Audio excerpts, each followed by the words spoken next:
নমস্কার বন্ধুরা, আজ চিকেন ডাক বাংলোর রেসিপিটি আপনাদের সঙ্গে শেয়ার করছি। ভারতবর্ষে ব্রিটিশ আমলে এই রেসিপিটি বাংলার ডাক বাংলোগুলোতে তৈরি করা হতো। বাংলার ডাক বাংলোগুলো ছিল ব্রিটিশ আমলে প্রশাসনিক কর্মকর্তাদের জন্য সরকারি মালিকানাধীন বিশ্রামাগার। এই বাংলোগুলো বেশিরভাগ প্রত্যন্ত অঞ্চলে ডাক রুটের ধারে অবস্থিত ছিল, তাই এর নাম ডাক বাংলো। অধিকাংশ সময়ই অফিসাররা কোনো নোটিশ ছাড়াই যে কোনো সময় যখন এই ডাক বাংলোগুলোতে পৌঁছতেন, তখন সেখানকার খানসামারা অল্প সময়ে এবং দ্রুত সংগ্রহ করা যায় এমন উপকরণ দিয়ে সুস্বাদু খাবার তৈরি করে দিতেন ব্রিটিশ প্রশাসনিক কর্মকর্তাদের জন্য। বেসিক মশলা যা রান্নাঘরে থাকে তাই দিয়ে এই রান্নাটি করা হতো। বাংলায় ডাক শব্দের অর্থ চিঠি পাঠানোকেই বোঝানো হতো। ব্রিটিশ আমলে ঘোড়ার পিঠে চেপেই এক জায়গা থেকে আরেক জায়গায় চিঠি পৌঁছতেন ডাকের কর্মকর্তারা। ডাক রুটের কাছেই তৈরি থাকতো ডাক বাংলো, যাতে প্রশাসনিক কর্মকর্তারা সেই বাংলোয় বিশ্রাম করতে পারেন। স্থানীয় বাবুর্চি বা খানসামারা ব্রিটিশ অফিসারদের টেস্ট বাড অনুযায়ী খাবার রান্না তৈরি করার চেষ্টা করতেন। ব্রিটিশরা নিজেদের খাবারের মধ্যে সবসময় কার্বোহাইড্রেট আর প্রোটিনকে প্রাধান্য দিতেন, তাই আলু আর ডিমের সংযোজন করা হয়েছিল।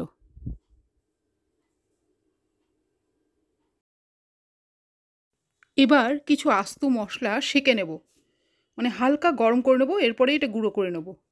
ধনে, জিরে, শুকনো লঙ্কা, জয়িত্রী, তেজপাতা, ছোটো এলাচ, দারচিনি, লবঙ্গ, এগুলো সেঁকে তারপরে আমি গুঁড়ো করে নেব। এর আগে চিকেন 800 গ্রাম নিয়েছি এইবার, আর এর মধ্যে প্রথমে 5 মিনিটের জন্য নুন, হলুদ, লঙ্কার গুঁড়ো, সর্ষের তেল আর দই দিয়ে ম্যারিনেশন করে রেখেছি। এই ম্যারিনেশনটা হবে মিনিট 5 জন্য বা 10 জন্য। 10 মিনিট পর এই ম্যারিনেশন করা চিকেনের মধ্যে আমি কিছু বাটা মশলা দেব। এর মধ্যে প্রথমে পেঁয়াজ বাটা দেব, লেবুর রসও পড়বে এর মধ্যে। এরপরে রসুন বাটা দেব, এরপরে গোলমরিচের গুঁড়ো দেব এর মধ্যে, আর পড়বে আদা কাঁচা লঙ্কা বাটা। রসুনের চেয়ে আদা কাঁচা লঙ্কা বাটাটা একটু কম হবে। এবার খুব ভালো করে এটাকে মেখে নিতে হবে, আর এই ম্যারিনেশনটা করার পর 1/2 আওয়ার রাখতে হবে। আপনি চাইলে আর একটু বেশি সময় রাখতে পারেন, যাতে মশলাগুলো খুব ভালোভাবে মাংসের মধ্যে ঢুকে যায়। দেখুন খুব ভালো করে এগুলো মাখা হচ্ছে, আর তেল কিন্তু অবশ্যই সর্ষের তেল ব্যবহার করবেন। এরপরে আমি আলু আর ডিম ভেজে নেব।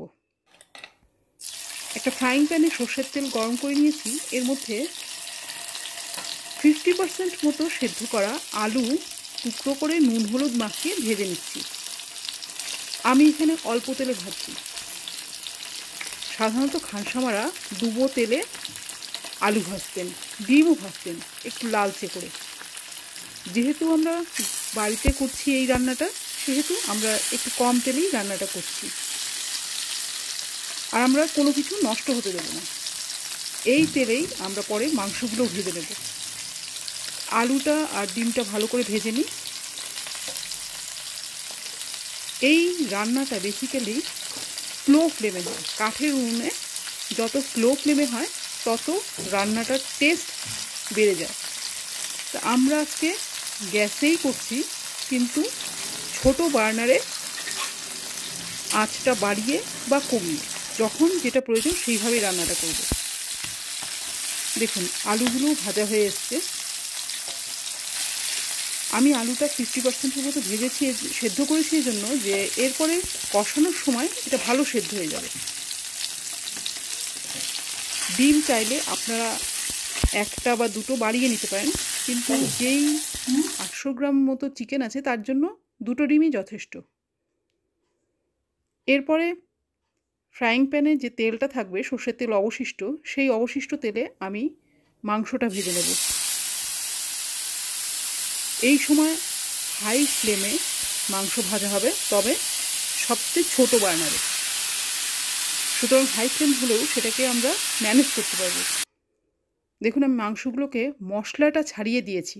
মনে রাখবেন যখনই এই মাংসটা ভাজা করবেন, ম্যারিনেশন করা মশলাগুলো যতটা সম্ভব ছাড়িয়ে নিয়ে তারপরেই এই ভাজাটা করা হবে। আমি হাত দিয়ে করছি কেননা আমি অভ্যস্ত করে। আপনারা কিন্তু কোনো খুন্তি দিয়েই নাড়বেন। এবার এই ভাজাটা খুব ভালোভাবে হোক, যাতে মশলাটাও ঢুকে যায় আর ভিতরে ভিতরে ভালো সেদ্ধও হয়ে যায়। এই রান্নায় খুব বেশি মশলার প্রয়োজন হয় না। বাড়িতে হাতের কাছে যা মশলা থাকে তাই দিয়েই আপনি করতে পারবেন। আমি উল্টিয়ে পাল্টিয়ে দিচ্ছি, কেননা নিচেরটা উপরে, উপরেরটা নিচে না করলে অনেক সময় লেগে যেতে পারে নিচে। কিন্তু ভাজা করার সময় আমার ফ্লেমটা যেহেতু হাই, এজন্যই বারবার নাড়তে হচ্ছে। আপনি চাইলে মাঝে মধ্যে প্যানটাকে একটু নাড়িয়ে নিতে পারেন, যাতে নিচে বারবার লেগে না যায়। এবার ঢেকে দেব। দেখুন ফ্লেম কিন্তু এখনও হাই। ঢাকাটা খুলে দেখছি আমার নিচের যে জলটা ছিল অনেকটা টেনে গেছে, আর মাংস মোটামুটি একটু নরম হয়ে গেছে। এরপরে আমি এই প্যানটা সরিয়ে নেব, যেহেতু আমার মাংসটা ভাজা হয়ে গেছে। আর একটা কড়াইয়ে তেল দিয়ে বসিয়ে দেব। সর্ষের তেল নিয়েছি আমি এখানে। সর্ষের তেলেই এই রান্নাটা করা হয়। একটু নুন দিয়ে নেব।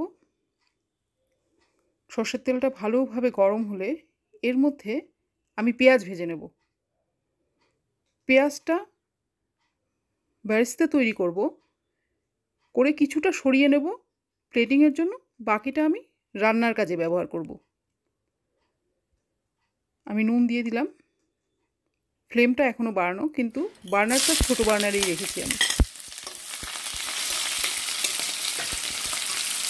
পেঁয়াজ বেরেস্তাতে করার আগে আমি নুনটা দিলাম, এর কারণ হলো অনেক সময় ছিটে আসে, আর নুনটা আগে দিলে পেঁয়াজ ভাজাটা খুব তাড়াতাড়ি হয়। যেহেতু আমি কম তেলে করছি বেরেস্তাটা, সুতরাং আমার অনবরত নাড়তে হবে যাতে পেঁয়াজটা পুড়ে না যায়। এবার একটু চিনি দিলাম। এটার কারণ অবশ্যই তেল কম দেওয়ার কারণেই আমি দিয়েছি। ডুবো তেলে বেরেস্তাটা তৈরি করা হয়, কিন্তু আমি ঘরে করছি এজন্য একটু চিনি দিলাম, যাতে পেঁয়াজটা তাড়াতাড়ি লাল হয়ে যায়। আর কম তেলে বেরেস্তা ভাজতে গেলে এরকমভাবেই বেরেস্তাটা ভাজতে হয়। দেখুন অনবরত নাড়ছি, যাতে গরম তেল এক জায়গায় থাকলে পেঁয়াজ পুড়িয়ে দিতে পারে। এজন্য আপনারাও যখন নাড়বেন তখন অনবরত নাড়তে থাকবেন, যাতে পেঁয়াজটা এক জায়গায় এসে দলা পাকিয়ে না যায়, পুড়েও না যায়।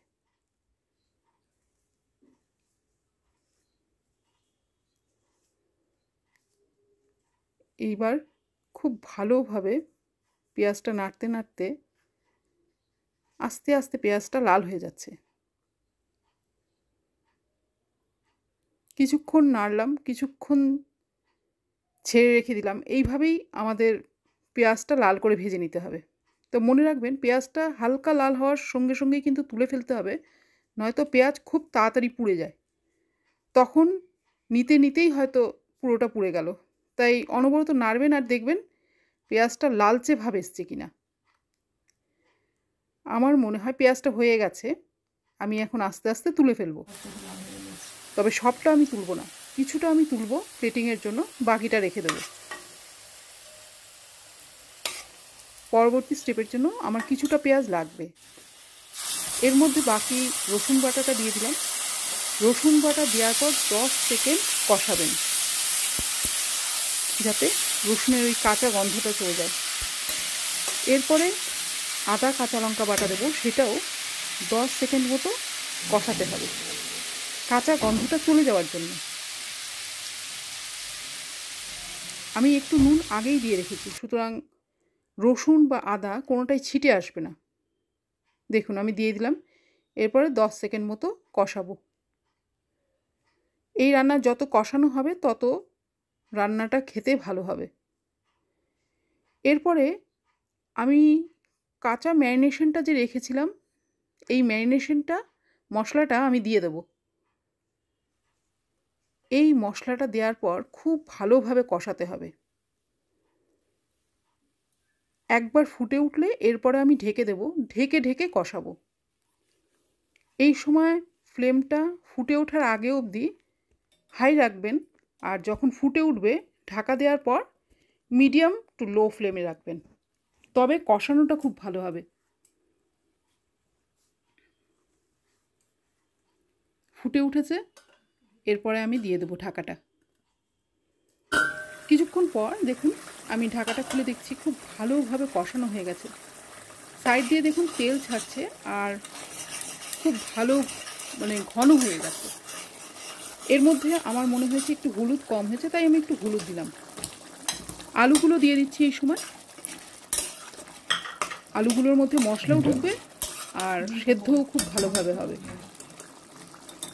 এরপরে মাংসটা দিয়ে দেব, যেই মাংসটা আমি প্যানে ফ্রাই করে রেখেছিলাম, মাংসটা দিয়ে দিচ্ছি। মশলাটা কিন্তু দেখে মনে হচ্ছে জলীয়, কিন্তু না, আমি যখন নাড়ছি এটা অনেকটা নিচে লেগে যাচ্ছে। এজন্য মশলা কোনোভাবেই যাতে নিচে না লাগে, এই সময় ফ্লেমটা কমিয়ে রেখে দেবেন, কমিয়ে কষতে দেবেন ঢেকে।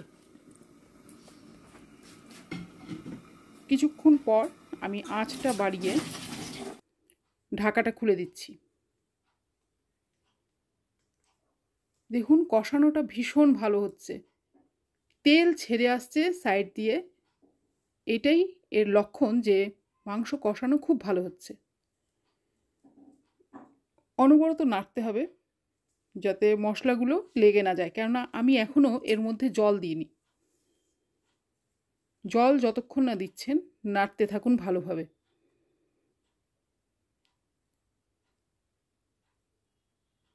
ফ্লেম কমানো আছে। এরপরে ঢাকাটা দিয়ে আমি আবার 5 মিনিট পর খুলে ফেললাম। আবার আমি নাড়ছি, এখনও কিন্তু আমি জল দিইনি।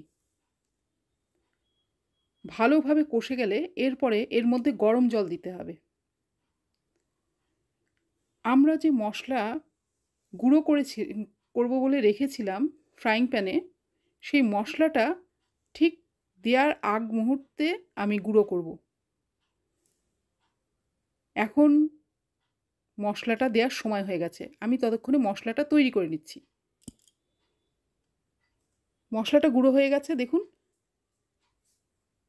একদম মিহি পাউডার না হলেও মোটামুটি মুখে লাগবে না, এরকমভাবে মশলাটা গুঁড়ো করতে হবে। এই মশলাটা যখন ইউজ করবেন তখনই গুঁড়ো করে দেবেন, আগের থেকে গুঁড়ো করে রাখবেন না। আপনি সেঁকে রাখবেন ফ্রাইং প্যানে, গরম প্যানে রেখে দেবেন, কিন্তু গুঁড়ো করবেন দেওয়ার সময়। আমি জারের থেকে ডাইরেক্টলি দিয়ে দিচ্ছি, যেহেতু শুকনো গুঁড়ো একদম কাঁচিয়েই দিয়ে দিলাম। এরপর মশলাটা দেওয়ার পর এর মধ্যে ডিম দিয়ে দিলাম, যাতে পুরো মশলার ফ্লেভারটা এই ডিমের মধ্যে আসে। আর মাংসটাও ভালোভাবে কষিয়ে নিচ্ছি।